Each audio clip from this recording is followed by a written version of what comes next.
I'm Deborah Allen, 32 years old. Last Christmas, I arrived at a historic mansion in Newport, Rhode Island, arms full of gifts and my heart brimming with hope for a warm family gathering. I imagined the laughter, the hugs, the carols filling the room aglow with twinkling lights. But the moment I reached the door, my mother blocked my path with a cold, hard stare. "You're not welcome this year."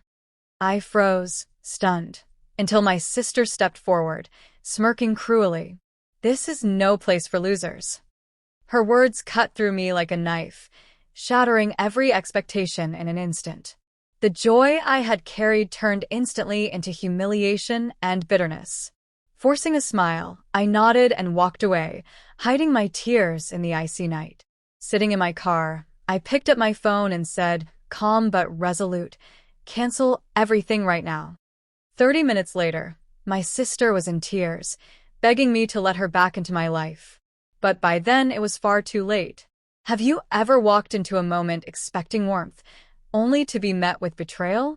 Share your story in the comments. I genuinely want to hear how you turned your pain into strength. My heels clicked against the polished wood floor as I pushed past the heavy oak door of the mansion. The chandelier's light stung my eyes, but I wasn't here to admire the decor. My sister stood by the fireplace, wine glass in hand, laughing with a few cousins. My parents sat at the long dining table, plates of untouched food before them. My pulse pounded in my ears. Why wasn't I invited? I demanded, sharper than I intended. "What's going on?" My sister's smile faded into something colder. "Oh, you're here," she said, setting her glass down. "Didn't expect you to show up after Mom told you to stay away." Her tone was smug, as if she had won a game I didn't even know we were playing. I glanced at my mom, hoping she would intervene. She only looked down at her plate, rearranging her napkin. My dad shifted in his chair, eyes glued to the tablecloth. "What's going on?" I pressed, stepping closer. "I've been helping you for years. $50,000 for your fashion business, and this is how you thank me." My sister rolled her eyes, arms crossed. "Helping," she scoffed. "You call those scraps helping? Your little handouts barely kept my boutique afloat. I needed real support, not your half-hearted checks." Her words hit like a slap. Handouts. I had drained my savings to keep her dream alive, skipped vacations, worked overtime to cover endless emergencies. I looked to my parents again, searching for their support. My mom's lips tightened, but she stayed silent. My dad cleared his throat and muttered something about not wanting to stir things up. Their silence burned hotter than my sister's words. "You think I'm some ATM for your failing business?" I said, my voice shaking. "I've given you everything I could." My sister smirked, leaning against the fireplace. "Everything? Please. If you really cared, you'd have invested more. You're just jealous because I'm building something real while you're stuck crunching numbers all day." That was it. The room seemed to shrink around me, thick with her arrogance. I thought of all the late nights spent balancing her books, the checks I wrote without a second thought. She hadn't just taken my money, she had taken my trust and flung it back in my face. I pulled out my phone, fingers steady despite the anger boiling inside. "You know what I said," I told her, locking eyes. "I'm done." I dialed my financial advisor, my voice calm but firm. "Hey, it's me. That $50,000 investment for my sister's boutique. Cancel everything right now." My sister's smirk vanished. "What are you doing?" she snapped, stepping toward me. I held up a hand. "You heard me," I said. "Pull every cent. I'm not funding this anymore." The call ended. Silence filled the room. My sister's face paled, eyes wide with panic. "You can't do that. You'll ruin me." "You did that yourself," I said, unwavering. My parents exchanged a glance, still silent. My mom's hands twisted in her lap. My dad's jaw clenched, but neither moved. Their silence was louder than any argument. I turned to leave, chest tight but steps steady. "You'll regret this," my sister called after me, voice sharp but unsteady. I didn't look back. I had given her too much for too long, and she had thrown it away with one cruel sentence. Outside, the cold night air hit me. I sat in my car, engine humming, hands gripping the wheel. My phone buzzed with a notification from my sister's fashion supplier. I didn't open it, I didn't need to. I knew exactly what I had done. My call to cancel her $50,000 investment would hit hard and fast. Barely 30 minutes had passed, but I could already picture the chaos unfolding, her smug face flashing in my mind, her arrogance echoing in my ears. I pushed it aside, focusing on the road ahead, but my phone buzzed again. This time, a Facebook notification. Curious, I opened the app. My sister had posted publicly, her words glaring at me from the screen. Some people pretend to be family but won't lift a finger to help. Pathetic. My name was tagged, bolded for everyone to see. Comments were already pouring in, her friends, our cousins, even strangers calling me selfish, stingy, a failure. My chest tightened, a fresh wave of hurt washing over me. She hadn't just betrayed me in private. She was dragging my name through the mud for the world to see. I scrolled through the comments, each one a new stab. What kind of sister does that? No wonder she's alone, one sneered. My hands shook as I locked the phone. How dare she? After everything I'd sacrificed, years of writing checks, covering her debts, trusting her promises, she painted me as the villain. The hurt burned hotter than the anger from the mansion, fueling something colder, more resolute. I wasn't just done. I was finished with her, for good. Then my phone rang. Her number flashed on the screen. I almost ignored it, but something made me answer. What do you want? I said, my voice flat. Please. Her voice cracked, frantic. You have to fix this. The supplier just emailed. They're pulling the contract for my spring collection. It's worth millions. I'm done without it. You can't let this happen. Give me a seat at your table again. Please, I need that money back. Her plea hit me like a punch to the gut. A seat at my table. She meant my bank account, my trust, the support she'd mocked just minutes ago. I could hear her pacing, breath hitching like she was on the verge of tears. But her Facebook post still glowed in my mind, those cruel words etched into memory. You crossed a line, I said, steady despite the storm inside. You took my money, insulted me, and now you're trashing me online. You think I owe you anything? I didn't mean it, she cried. I was upset. Okay, I'll delete the post. Just call your advisor back. Reinstate the funds.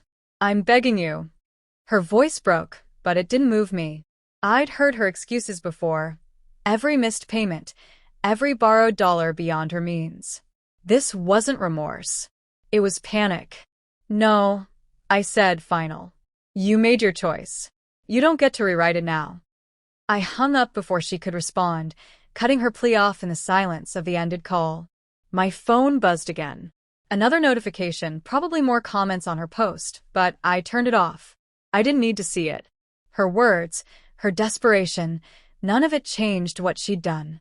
She had humiliated me, not just to our family, but to everyone we knew. And for what? To save face while her business crumbled. I leaned back in my seat, the weight of my decisions settling in. Cutting her off wasn't just about money. It was about cutting out lies, manipulation, and years of being used. My parents' silence at the mansion had stung, but her public attack was a betrayal I couldn't forgive. I had given her everything, and she had thrown it back in my face. Now she would face the consequences alone. A few days after Christmas, I was nursing a coffee at my kitchen table when my phone pinged with a text. It was from her husband, a number I hadn't saved but recognized from years of family group chats. We need to talk. It's about your sister's spending. My stomach dropped. I had been trying to shake off the sting of her public attack online, but this felt different. Urgent. Heavy. I typed back. What do you mean? His reply came fast. She's been lying to you. Meet me at the diner on 10th Street. Noon. I arrived at the diner, a small place with chipped red booths and the faint smell of fried eggs. Her husband was already there, sitting in a corner, his face drawn, eyes darting like he didn't want to be seen. Thanks for coming, he said, voice low. I can't keep quiet anymore. Your sister's been using your money for things you didn't approve. I leaned forward, pulse quickening. What things? I asked, sharper than intended. He slid his phone across the table, a screenshot of a bank statement glaring back at me. Designer handbags, five-star hotels, a trip to Paris last spring. Your $50,000 didn't go to her boutique, he said. It went to her lifestyle. I stared at the numbers. Thousands spent on luxury brands, travel, high-end restaurants.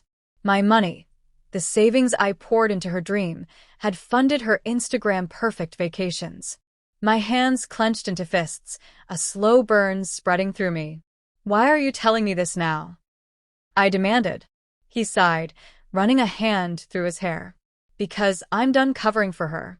She's out of control, and I'm worried about our kids. His voice cracked, and for the first time, I saw guilt in his eyes. I nodded, too angry to speak. I needed proof, something solid, to confront the betrayal I felt. I'll handle it, I said, standing to leave. That afternoon, I booked an appointment with Martin Gray, a lawyer I'd worked with on a contract dispute years ago. His office was a small, tidy space in downtown Newport, walls lined with law books and a single photo of his kids. Good to see you, Deborah, Martin said, shaking my hand. What's going on? I explained everything. My sister's boutique, the $50,000 I'd invested, her husband's text, the screenshots. I need to know the truth, I said, my voice steady but tight. Martin nodded and pulled out his laptop. Let's dig into it. He contacted my financial advisor and requested records of every transaction tied to my sister's business account. Within hours, he had a stack of documents, invoices, bank transfers, credit card statements. I sat across from him, heart sinking, as he walked me through the evidence. A $3,000 handbag from Saks, a $10,000 deposit for a Paris hotel, a $5,000 payment to a travel agency for a Caribbean cruise. None of it had gone to fabric suppliers, employee wages, or store rent. This is fraud, Martin said, matter of fact but serious. Your sister misrepresented how she'd use your investment. You could sue for restitution. I shook my head, the weight of her betrayal settling in. I didn't want a lawsuit. I wanted answers, closure, anything to make sense of why she'd lied. How could she do this? I whispered more to myself than to him. Martin leaned back, expression softening. Some people take trust for granted. They think it's a blank check. I left his office with copies of the documents, mind racing. My sister hadn't just taken my money, she'd built a facade with it, parading her success while I worked overtime to keep her afloat. The trips, the designer bags, the social media posts I'd liked without question, they were all lies. I thought of her smug face at the mansion, her cruel words online, her desperate pleas when her supplier bailed. She'd played me for years, and I'd let her. As I drove home, the documents heavy in my bag, a new clarity took hold. The first week of January brought a sharp knock at my door. I opened it to find my parents standing on my porch in the chilly Rhode Island suburbs, faces tight with purpose. My mom clutched her purse, avoiding my eyes, while my dad shifted his weight, calm replaced by unease. We need to talk, my dad said, voice low but firm. I hesitated, then stepped aside, gut telling me this wasn't a friendly visit. They sat stiffly on my living room couch, the same one I'd bought with my own money after years of supporting my sister.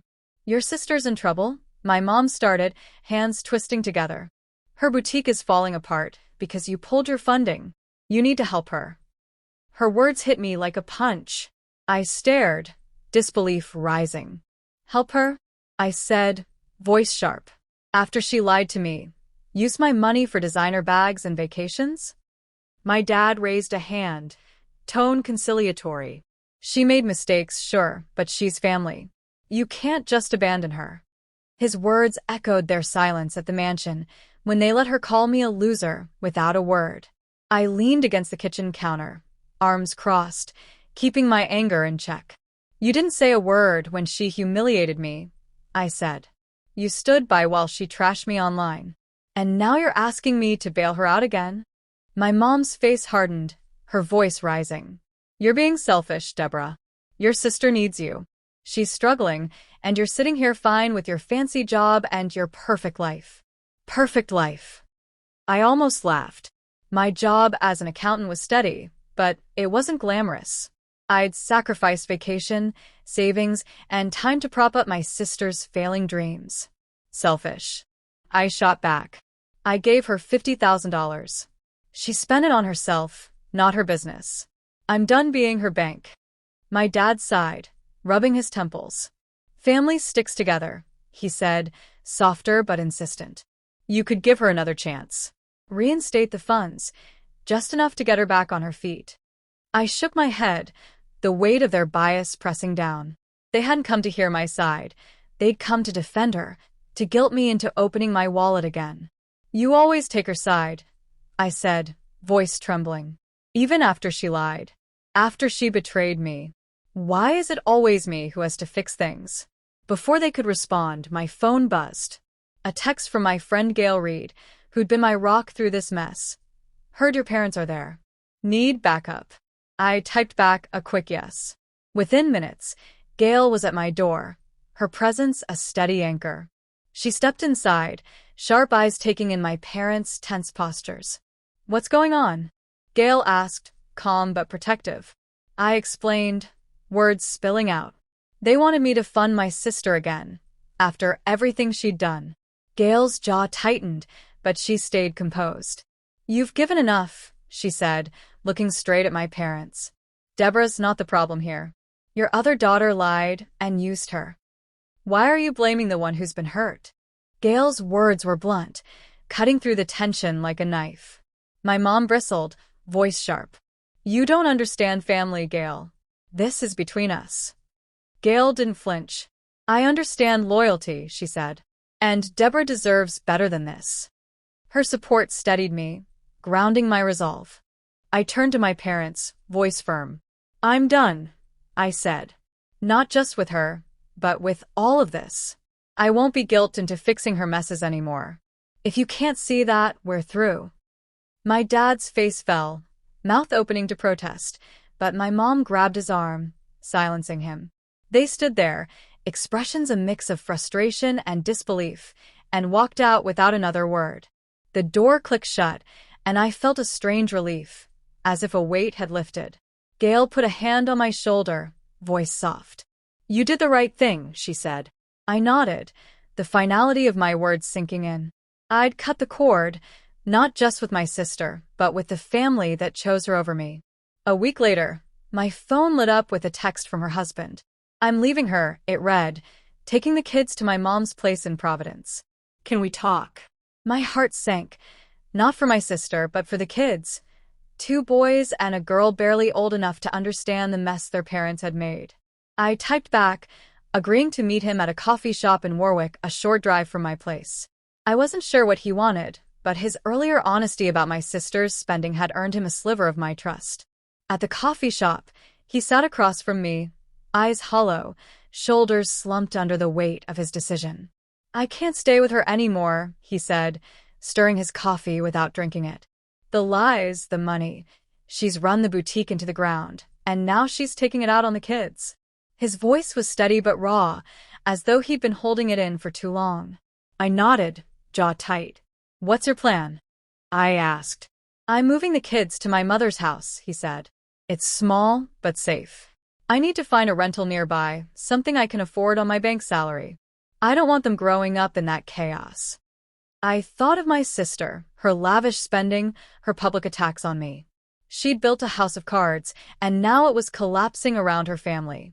I'll help you, I said, voice firm. But this is for you and the kids, not her. She's out of my life. He looked at me, relief flickering in his eyes. I get it. I don't want her involved either. She's burned too many bridges. I pulled out my laptop and started searching for rentals in Providence, filtering for places close to his mother's house. Within an hour, we'd found a modest 2-bedroom apartment, affordable but clean.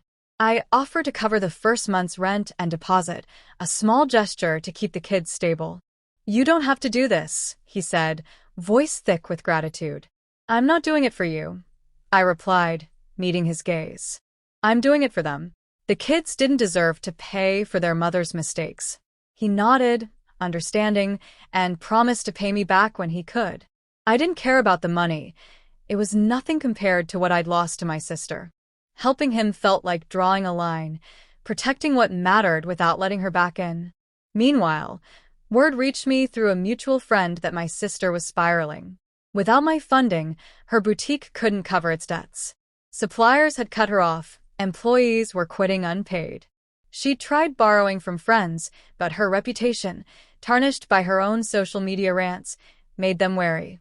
Her credit cards were maxed out, her savings drained on luxuries she couldn't sustain. I pictured her in her fancy house, surrounded by designer bags she couldn't sell, her phone silent as her so-called allies turned away. I felt a pang of pity, but it passed quickly. She'd chosen this path, lying to me, betraying my trust, attacking me publicly. Now she was facing the fallout alone. I'd spent years cleaning up her messes, but no more.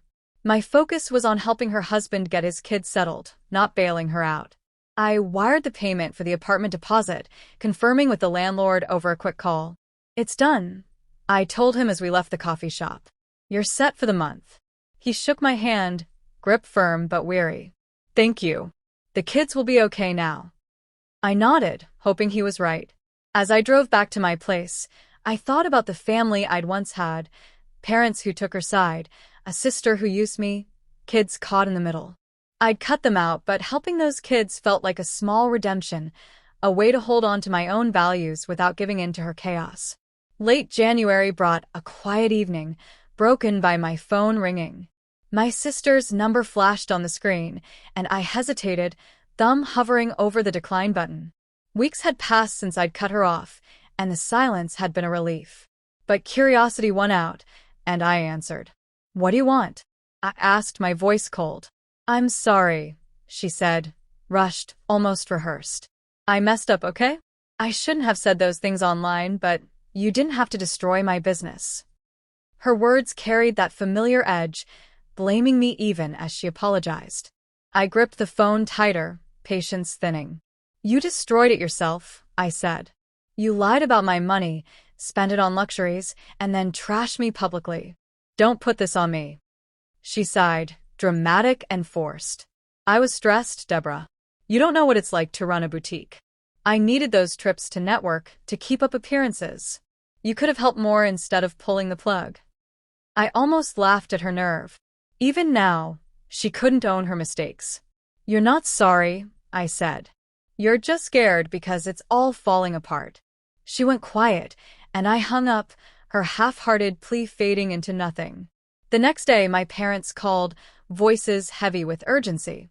"We need to fix this family," my dad said, softer than he had at my house. "Your sister's in a bad place. She's lost everything." I sat on my couch, staring at the bare trees lining my street. "She lost it because she lied," I thought. "I'm not going back," I said. My mom jumped in, pleading, "She's your sister. You can't turn your back on blood. Let's sit down, talk it out." Their words stung, stirring memories of their silence, when I needed them most. "You didn't stand up for me," I said, voice steady but sharp. "Not at the mansion. Not when she attacked me online. Not when you came to my house. I'm done trying to fix what you won't." My dad started to protest, but I cut him off. "I want to live my life, not clean up hers. If you can't respect that, we're done too." The line went silent, their attempt at peace crumbling. I leaned back, a strange calm settling over me. I'd spent years tying my worth to their approval, no more. I wanted a life free of their expectations, their bias, their endless demands to save my sister. Word spread quickly about her downfall. A friend texted a news article. Her boutique had shuttered, the lease terminated for unpaid rent. She'd sold her Newport house, the one she'd flaunted as a symbol of success, to cover debts. Now she was in a small apartment, scraping by on social assistance, her designer wardrobe pawned for pennies.